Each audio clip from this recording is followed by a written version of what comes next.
Lesson 6. Creating Modular Code. In this lesson, we will cover designing modular applications, code module testing, and integration testing.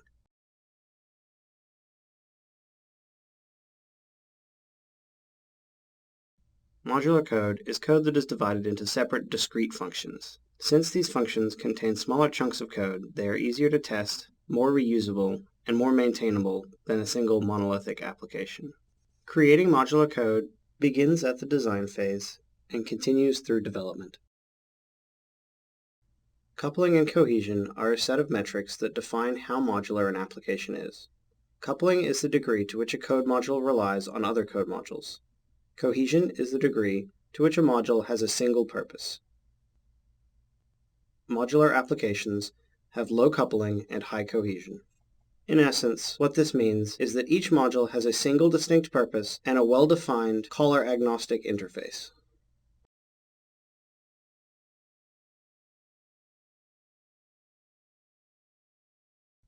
It is necessary to test each piece of code before integrating it with the rest of the system. Creating a test plan and testing your VIs as they are generated will improve the overall quality of your code and reduce the number of required bug fixes after the application has been developed. When creating a test plan, start with the functional requirements listed in the requirements document. Document your test plan for each module before you start building any VIs. This will help you define exactly what your module should accomplish and how to go about doing it. Ideally, you should build a test that meets the requirements document and then build your VI to pass that test.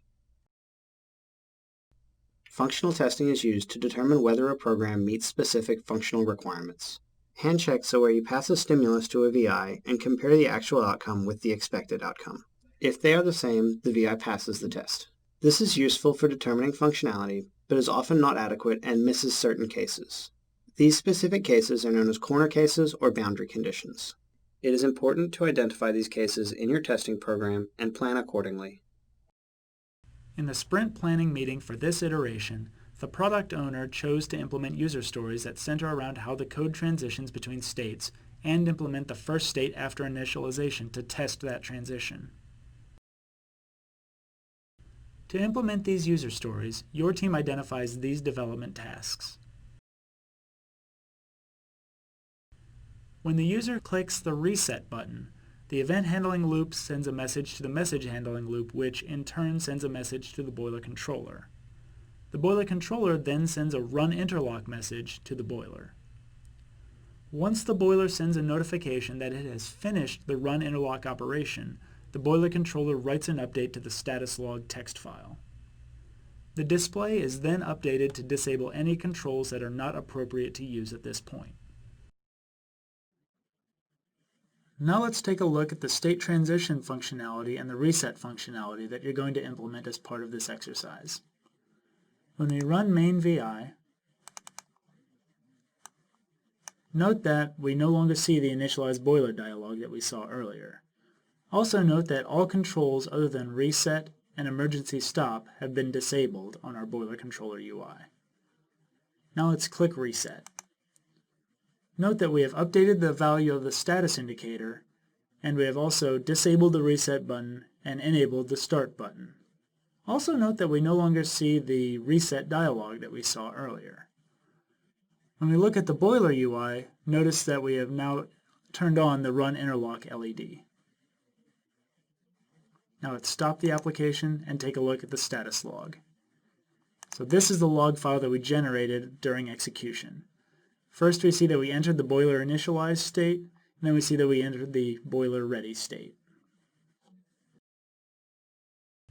In this exercise, you will develop code to periodically write boiler status information to a log file so that you can trace execution in the event of a failure or an error.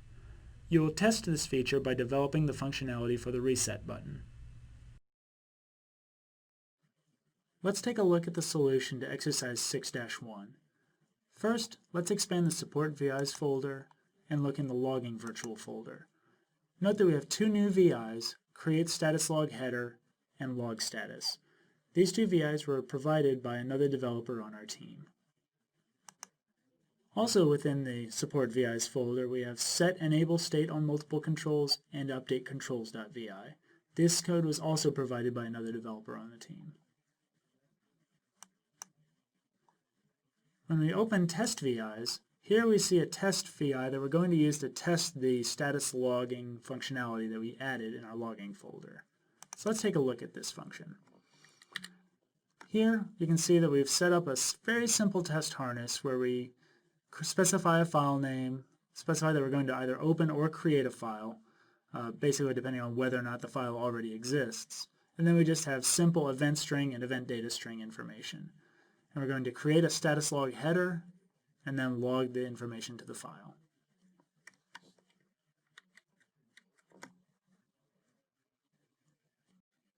Now let's take a look at main.vi. When we look at the block diagram, let's first look at the initialize case of the message handling loop. More specifically, let's look at Initializepanel.vi. On this diagram, there are two major changes that we've made. First, we are unbundling references to all of our front panel controls and passing those into a function which is going to disable all of those controls. The other big thing that we've done is that we're writing a lockout value to our MHL status. This value will be read inside of the update display case of our message handling loop to determine what controls and indicators should be enabled or disabled based on the current state of the boiler. Let's take a look at that update display case. Here we are calling the update controls function, and within that function, when we look at the lockout case, you can see that we are enabling the reset button and leaving everything else disabled. Now let's take a look at the boiler controller. In the initialize case of the boiler controller, you can see that we are opening or creating statuslog.txt, depending on whether or not the file already exists. Once we open the file, we're going to write statuslog header information, and then we're going to write the log status, in this case indicating that we successfully initialized the boiler. In the event that we shut down the boiler controller, it's important that we remember to go and close the status log file.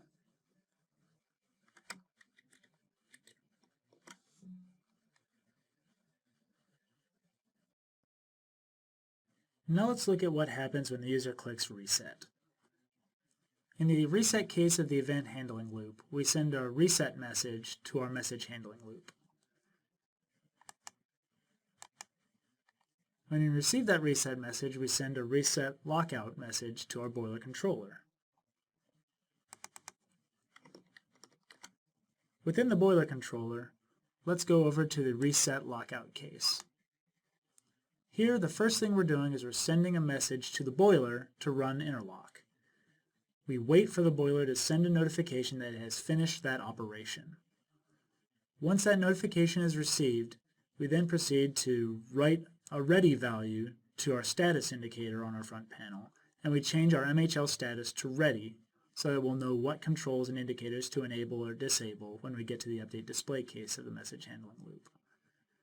After we set those values, we then go to the update display case. And after we send that message to our message handling loop, we then log the fact that the boiler is now ready to be run. So let's take a look at that update display case, and specifically let's see what happens when we go to the ready case.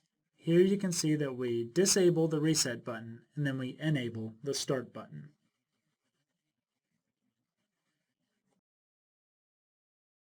You might be wondering why it is so important to log status data after each state change in the application. Status logging is useful for both customers and developers. It gives customers the ability to view a log of the functional results of the application. It gives developers the ability to test functionality and trace execution. Now that you have used the logging VIs, you may decide that this functionality could be really useful for future projects, and you might wonder how it would need to be modified. The good news is that you can reuse log status VI right now with no changes. It has very low dependency on other modules and has a very specific purpose, achieving the development goals of both low coupling and high cohesion.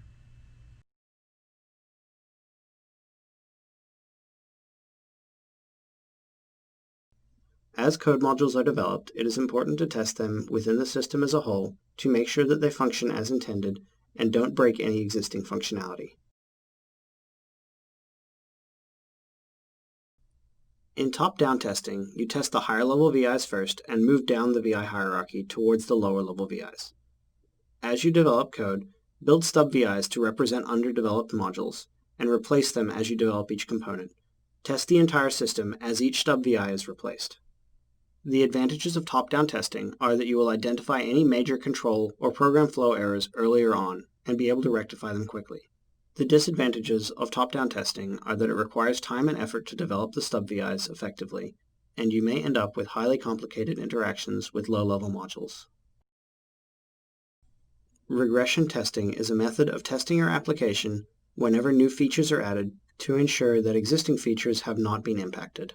Regression testing is almost always a requirement for medium to large modular applications. The disadvantage to regression testing is that it can require significant time. However, automating the test process can simplify it. The advantage is that you find out about newly introduced problems very quickly. In the sprint planning meeting for this iteration, the product owner chose to implement the user story that describes pre-purge behavior. To implement this user story, your team identifies the following development tasks.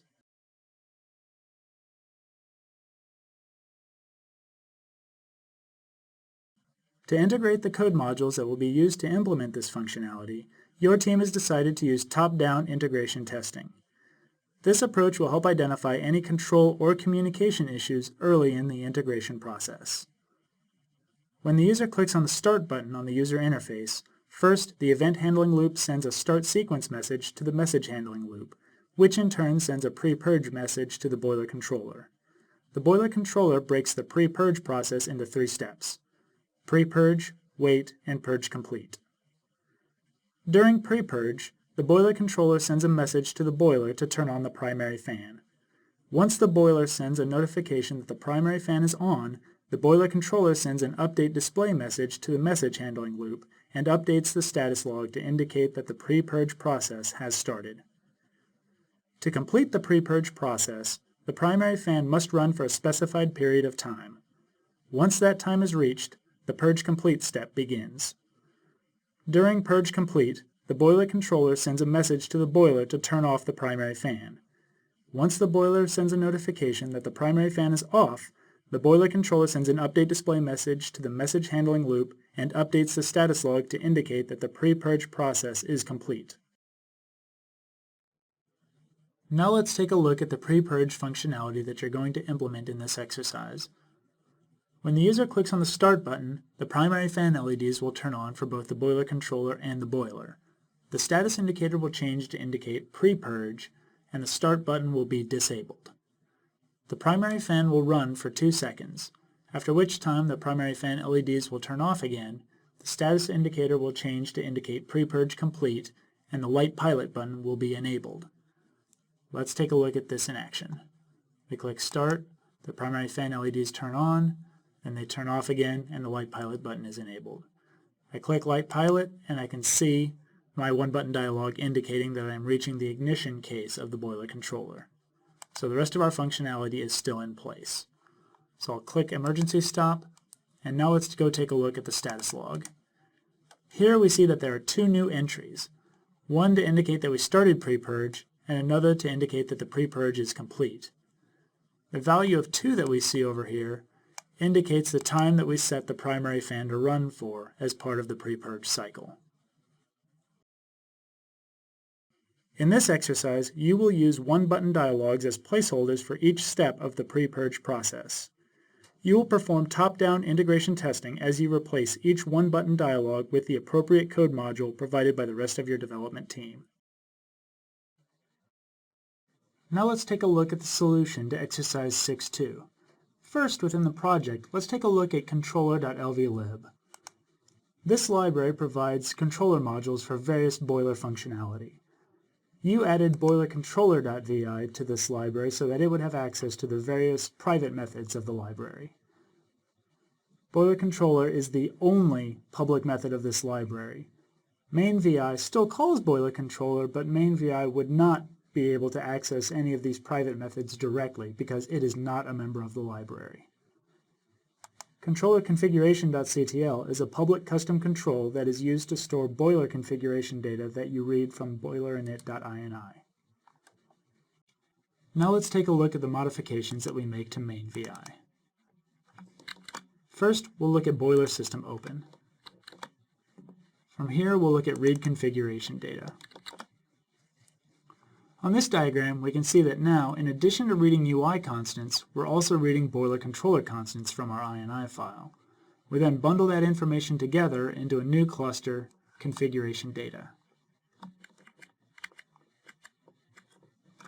In our main Vi, we can see that we're extracting that information and passing the message handling loop configuration up to our message handling loop and our controller configuration data down to our boiler controller. Now let's look at what happens when the user clicks on the Start button.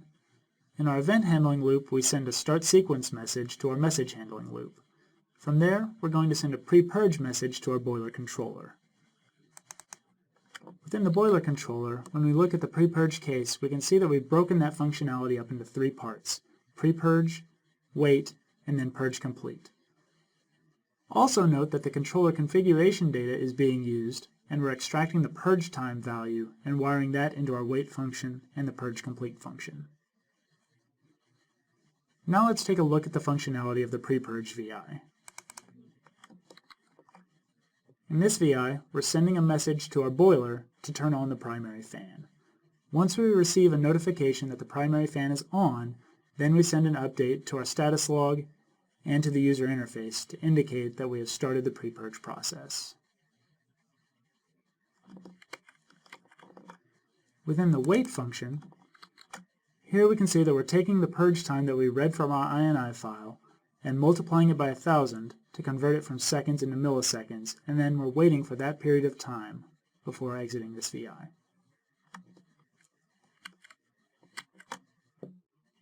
Next, we execute the purge complete Vi. And here we're going to turn off the primary fan because the purge is complete, and then we're going to update our user interface and send a log status update to indicate that we have finished the pre-purge process.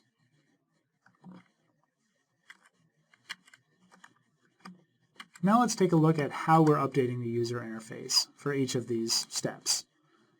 When we go to the Update Display case and go to Update Controls,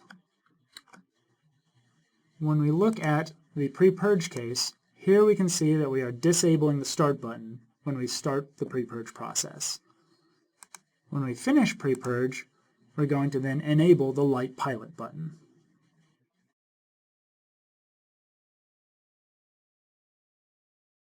In this exercise, you used a flat sequence structure with one-button dialog functions to create placeholders for the pre-purge functionality. While this was sufficient for integrating and testing code modules for this process, you might wonder how this approach would be modified for a process with a deeper functional hierarchy. For deeper hierarchies, you may need to develop a corresponding hierarchy of stub VIs that contain their own sequence structures and one-button dialogues. Bottom-up testing is the reverse of top-down testing and begins with the low-level VIs. As VIs are developed, the test VIs are replaced with VIs that are higher in the hierarchy. The advantages of bottom-up testing are that you are quickly exposed to the interaction between low-level components, and it is very easy to identify sources of error. The disadvantages are that the high-level control algorithms are not tested until the very end and can involve significant effort to redesign. In the sprint planning meeting for this iteration, the product owner chose to implement the user story that describes the process of igniting the pilot flame. To implement this user story, your team identifies the following development tasks. Your team decides to use bottom-up integration testing to test and integrate the code modules for the Light Pilot functionality. This method of testing allows you to identify any functional problems in the code modules early in the integration testing process. However, it will take longer to identify any control problems in the top-level application. When the user clicks on the Light Pilot button on the user interface, the event handling loop sends a pilot message to the message handling loop, which then sends an ignition message to the boiler controller. The ignition process in the boiler controller can be broken into three parts: ignition, prove the pilot, and start the boiler. During ignition, the boiler controller sends a message to the boiler to turn on the pilot gas. Once the boiler responds that the pilot gas is on, the boiler controller sends a message to the message handling loop to update the user interface. The boiler controller then sends a message to the boiler to ignite the pilot flame. Once the boiler responds that the pilot flame is on, the boiler controller sends a message to the message handling loop to update the UI and then logs a status update. During the Prove Pilot step, you monitor the flame level of the boiler until it is high enough to open the fuel control valve. To do this, the boiler controller sends a message to the boiler to check the current flame level.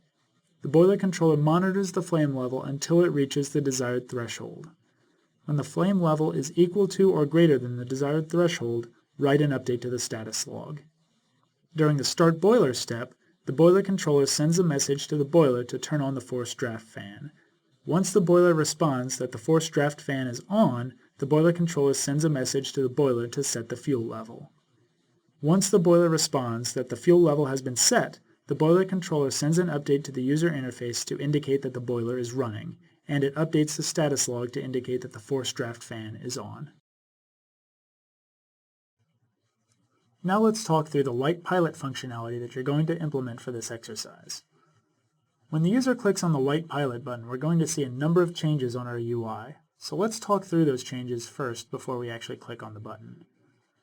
When the user clicks Light Pilot, first we'll see that that button is going to be disabled, preventing us from clicking it a second time. Then we'll see the status indicator change to indicate that the pilot is on. We'll also see the pilot gas valve and pilot LEDs turn on for both the main VI and for the boiler VI. Also on the boiler VI, we'll see the pilot flame level is going to start incrementing from 0 to 100 over the course of 10 seconds. When the pilot flame level reaches 30%, we'll see additional changes to our UI. The status indicator will change again, now indicating that the boiler is running. We'll also see the fuel control valve and stop boiler controls be enabled, and we'll see the value of the fuel control valve is going to be set to 10, and we'll see a corresponding fuel level value of 10 on the boiler. We'll also see that the forced draft fan LED is going to turn on for both the boiler and for our main VI. So now that we've talked through the functionality that we're going to see, let's actually watch it in action. So when we click the Light Pilot button, our LEDs turn on, our status changes, our pilot flame starts incrementing at 30%. We see additional changes where we turn on the forced draft fan, the fuel level goes to 10, and we see our controls enabled over here. If I click on fuel control valve, we see that we're still reaching the update fuel control valve case of our boiler controller. And the same for the stop button. We see that we're reaching that shutdown case. So I'll click on emergency stop, and now let's go take a look at the status log. Here we see 3 new entries to our status log. Pilot on, indicating that we did in fact turn on the pilot light. Then another step indicating that the pilot was proved and that the flame level did reach 30%. And then we have another status update indicating that the forced draft fan was turned on.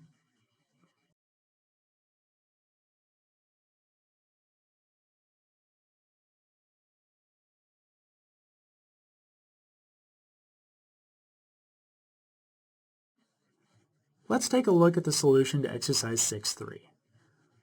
First, in the project, let's look at controller.lvlib. Here you can see that we've created a new virtual folder, Test VIs. Within this folder, we've got 3 test harness VIs that we've created to test functionality of the boiler controller. These VIs have to be members of controller.lvlib because they require access to private VIs that are part of this library. Let's take a look at test ignition. When we look at the block diagram, we see that this test harness is really only performing the necessary setup and teardown needed to test the ignition code module. You could think of this as a super stripped down version of the main VI that only performs the tasks necessary to validate the functionality of ignition.vi. Here we can see a lot of our setup functionality where we're creating our log file, creating our queues, and creating our notifiers. We also see a simulation of the message handling loop that's really only here in order to receive messages from the ignition VI. We also see the boiler VI is here so that we can send and receive messages from ignition.vi. We also have the appropriate teardown where we release our queues and release our notifiers. When we go back to our project, we see that we're going to have additional harness VIs that are going to look very similar to the one that we just explored. Now let's take a look at main VI. When we open Boiler System Open and look at Read Configuration Data, here we see that in addition to reading UI constants and reading boiler controller constants, we're also now reading boiler constants. And then we bundle all three of the results from those VIs into our configuration data output.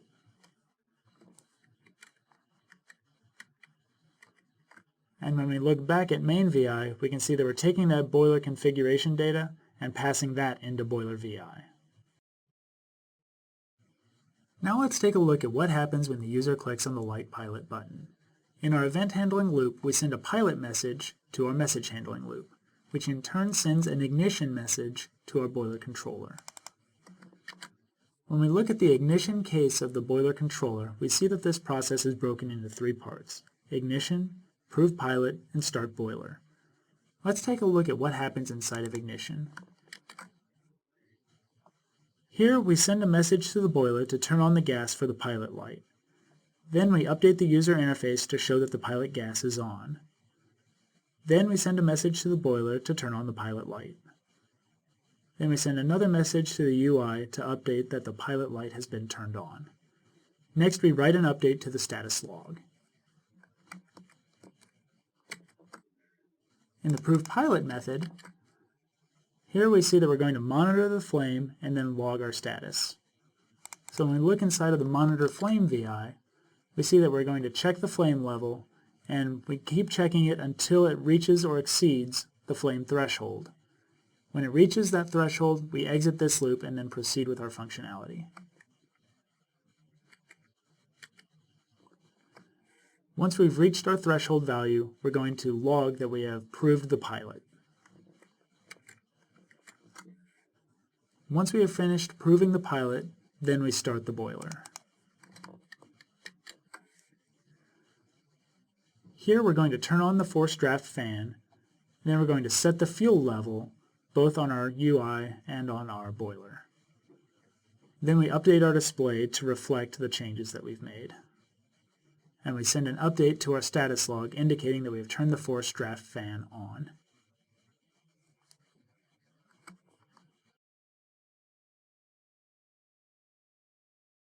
Now that you have tried both top-down and bottom-up integration testing, you might wonder which testing approach will generally require more code development. Bottom-up integration testing requires more code development, but this development and testing can happen in parallel with the creation of the UI prototype. A deeper application hierarchy would require that you develop test VIs to test the integration of code modules into sub-VIs at each level. The benefit to this additional code development is that you can ensure the functionality of each code module before you integrate it with the rest of the application. The product owner gathered feedback from the customer representative and a boiler expert after the previous sprint. The boiler expert pointed out that when the boiler enters the boiler running state, the pilot fuel valve should be closed, turning off the pilot light. The customer pointed out that the Simulate Failure button should be enabled and monitored once the boiler is running, and there should be a status log entry when the boiler starts running. This entry should record the fuel control valve level when the boiler starts running. In the sprint planning meeting for this iteration, the product owner chose to implement the customer feedback and the user story that describes the process for adjusting the rate at which the fuel enters the boiler furnace. To implement this feedback and the user story, your team identifies these development tasks. First, let's look at the adjusted flowchart for the ignition functionality that launches when the user clicks on the Light Pilot button. The flowchart is exactly the same leading up to the execution of the ignition state of the boiler controller. Based on user feedback, you are now adding a new Run Boiler state to the boiler controller. This state is enqueued at the end of the ignition state. In the Run Boiler state, the boiler controller sends a message to the boiler to turn off the pilot gas. Then the boiler controller sends a message to the boiler to turn off the pilot light. Once the pilot gas and the pilot light have been turned off, update the user interface so that those LEDs turn off. The boiler controller then sends a message to the boiler to begin monitoring the Simulate Failure button. Finally, the boiler controller writes an update to the status log. When the user adjusts the fuel control valve level, the event handling loop sends a fuel control valve message to the message handling loop, which in turn sends an update fuel control valve message to the boiler controller. The boiler controller then sends a message to the boiler to update the fuel level. Now let's take a look at the changes that you're going to make to the light pilot functionality, as well as the functionality that you're going to implement for the fuel control valve.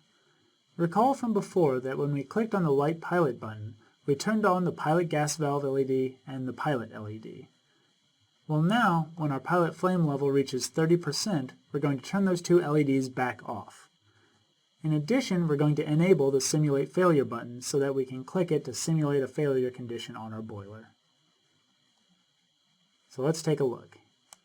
We click Light Pilot, and when we reach 30%, our pilot gas and pilot LEDs turned off and our Simulate Failure button was enabled. So now, we also see that we've enabled our fuel control valve. And when we change values here, this is the other piece of functionality we implemented, is now the changes to the fuel control valve are reflected on the fuel level for the boiler. Note that we have different minimum values and maximum values between these two controls. The fuel control valve has a minimum value of 10 and the fuel level has a minimum value of 0. So we're not using the full range of fuel level, but we are using the full range of fuel control valve. When I click on the Simulate Failure button, you see that we enter the shutdown case of our boiler controller. So when we have a failure on the boiler, it's effectively the same as if we clicked on the Stop Boiler button on our boiler controller. Now let's take a look at our status log. Here we see that there is a new entry that we've created for boiler running to indicate that the boiler has entered the new state that we created. In this exercise, you will create a new case in the boiler controller to handle the customer feedback regarding how the boiler should run, and you will implement functionality for when the user adjusts the fuel control valve. Now let's take a look at the solution to exercise 6.4. In the boiler controller, we're going to take a look at the ignition case. Here, we're adding a new message for this loop to go to the run boiler state. When we go to that state, here we see the functionality that we've added for what the boiler should be doing while it's running. First, we're going to turn off the pilot gas. Then we're going to turn off the pilot light. After that, we're going to send a message to the boiler to start monitoring the Simulate Failure button on its user interface. Then we're going to send an update display message to the front panel to turn off the pilot gas valve LED and the pilot LED. We're also going to send an update to our status log to indicate that we have entered the boiler running state, and we're going to pass along the current value of the fuel control valve. Now let's take a look at what happens when the user changes the value of the fuel control valve.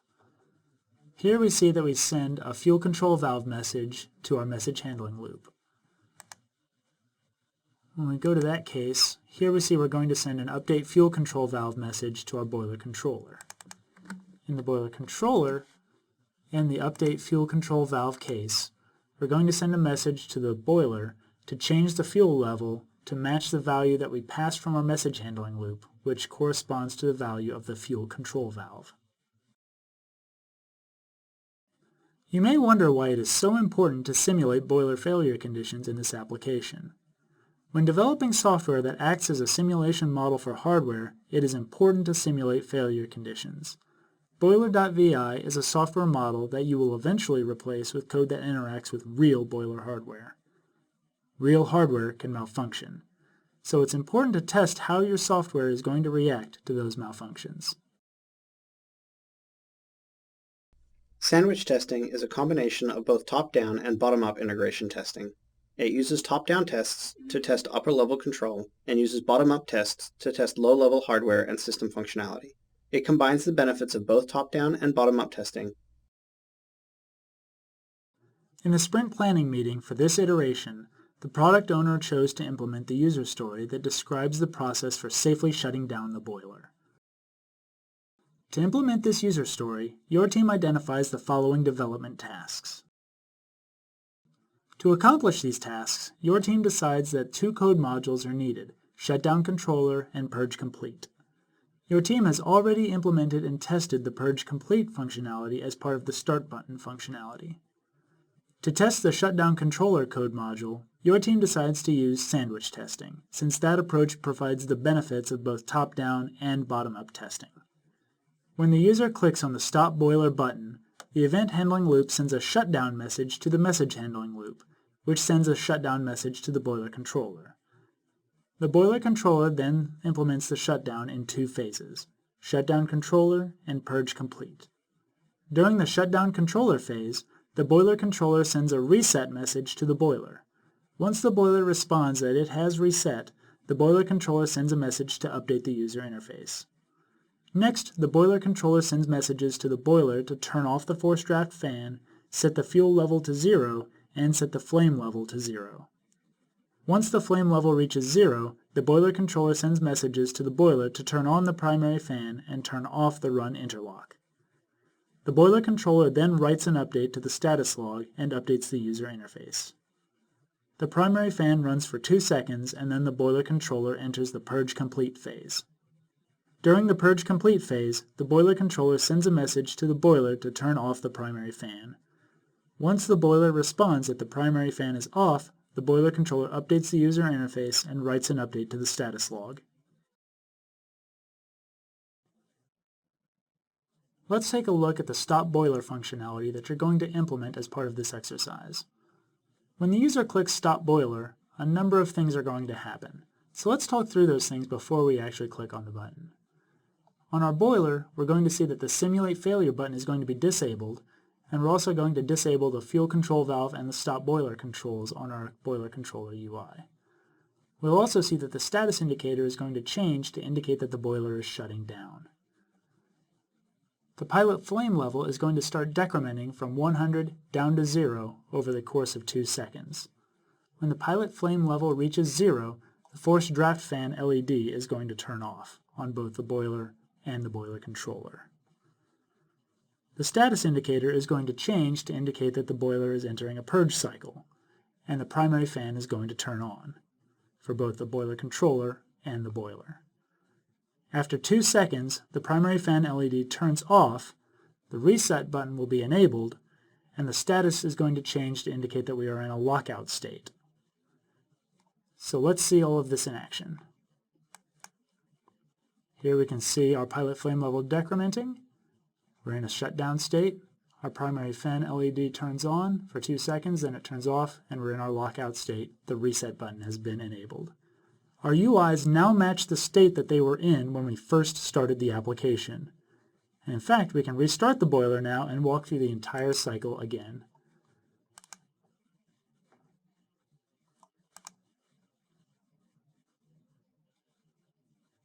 Now, instead of clicking on Stop Boiler to shut down the boiler, I'm going to go instead and click on the Simulate Failure button.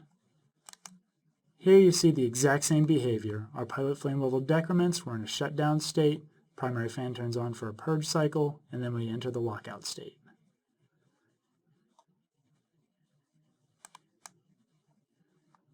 Now let's take a look at our status log. Here we can see that we've added a couple of new entries, where we're starting the shutdown purge, and then we indicate that the shutdown purge is complete.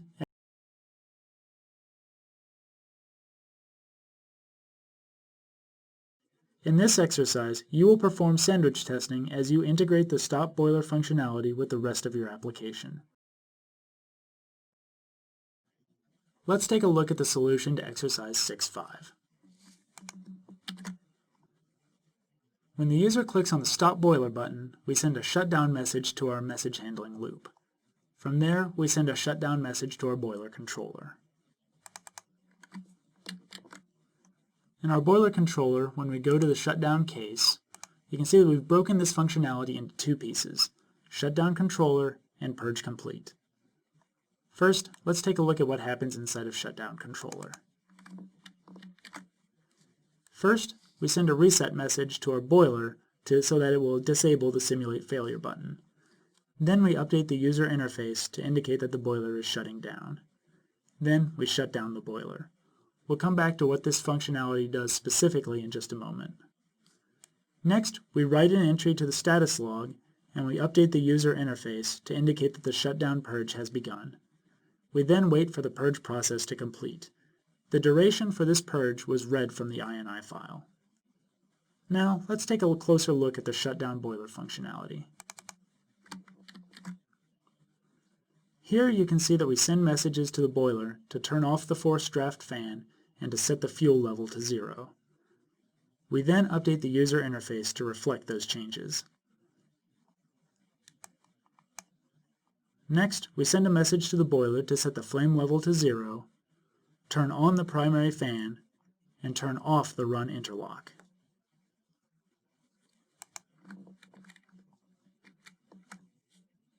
Once the purge time has elapsed, we're then going to enter the Purge Complete code module. So let's take a look at that functionality. This VI is going to send a message to the boiler to turn off the primary fan.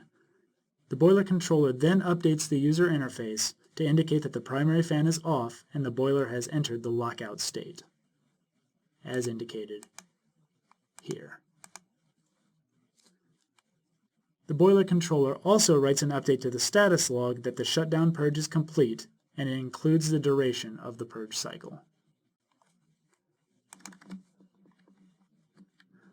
Now let's take a look at how we are updating our user interface based on these various changes. So let's go take a look inside of Update Display, and we'll open Update Controls.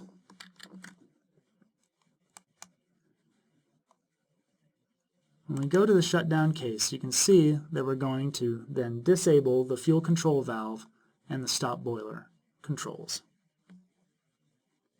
During purge, there's no specific action that we're going to take. Then when the purge cycle finishes, the message handling loop status is changed to indicate lockout, which is where we enable the reset button so that we can restart the boiler. Now that you have tried all three approaches to integration testing, you might find yourself wondering when sandwich testing would be the best approach to take. Sandwich testing is most valuable for very large applications where testing purely from the top down or from the bottom up is impractical. The architecture team can start testing from the top down. The code module teams can start testing from the bottom up.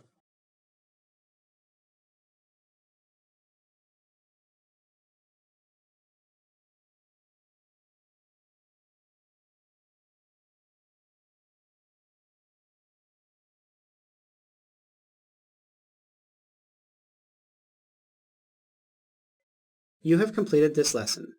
Here's a summary of what we covered.